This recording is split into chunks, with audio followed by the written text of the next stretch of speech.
फक्त अमरावतीकडे वळू आपण. नवनीत राणा 15,000 मतांनी पिछाडीवर आहेत. ज्या नवनीत राणा पूर्वी आघाडीवर होते, काँग्रेसचे बळवंत वानखेडे आता पुन्हा आघाडीवर आलेले आहेत. बच्चू कडूंच्या बंडाचा नवनीत राणाला फटका बसलाय, कारण आमदार बच्चू कडूंनी प्रहारचे दिनेश बुब यांना रिंगणात उतरवलं होतं. त्याचा कुठेतरी फटका बसतोय नवनीत राणांना, कारण दिनेश बुब यांनी देखील काही मतं खाल्लेली आहेत. त्यामुळे नवनीत राणा आता पिछाडीवर आहेत. बळवंत वानखेडे हे आघाडीवर आहेत. भाजपच्या उमेदवार नवनीत राणा.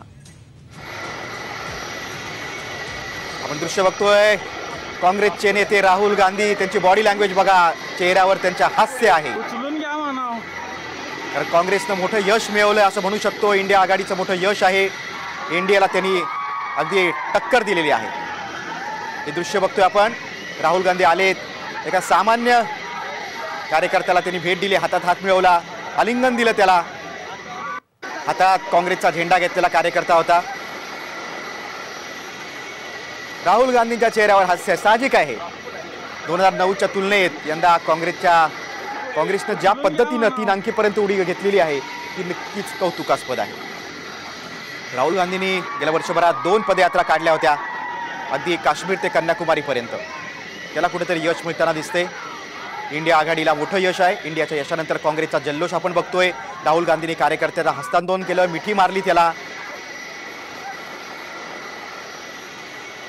काँग्रेसचे सगळेच नेते आनंदात आहेत, कारण इंडिया आघाडीला मोठं यश मिळताना दिसतंय.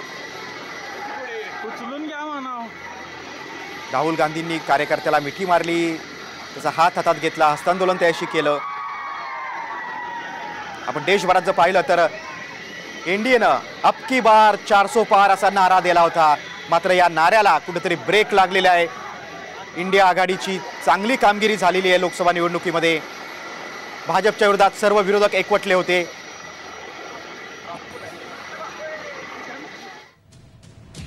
बघा, 290 जागांवर एनडीएचे उमेदवार आघाडीवर आहेत, 235 जागांवर इंडिया आघाडीचे उमेदवार आघाडीवर आहेत. 400 पारचा नारा होता एनडीएचा, मात्र तो शक्य होताना दिसत नाही. इंडिया आघाडीची कामगिरी चांगली झालेली असं आपण म्हणू शकतो. काँग्रेसची कामगिरी चांगली झालेली असं म्हणू शकतो. ही भाजपला हा खूप मोठा फटका आहे. महाराष्ट्रातलं चित्र आपण पाहूया. एकूण जागा 48 आहेत. त्यामध्ये भाजप 11 जागांवर पुढे आहे, काँग्रेस 11, शरद पवार गट 8, अजित पवार गट 1, शिवसेना ठाकरे गट 11 आणि शिंदे गट 6.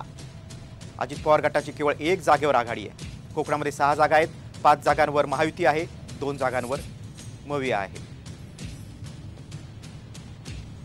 विदर्भ 10 जागांपैकी महायुती 2 जागांवर पुढे आहे. काँग्रेस तब्बल 8 महाविकास आघाडी तब्बल 8 जागांवर पुढे आहे. विदर्भात मवियाची जबरदस्त कामगिरी आहे. पश्चिम महाराष्ट्रात महायुती 2 जागांवर पुढे आहे, तर 7 जागांवर मविया पुढे आहे. मवियाची पश्चिम महाराष्ट्रात देखील चांगली कामगिरी दिसते.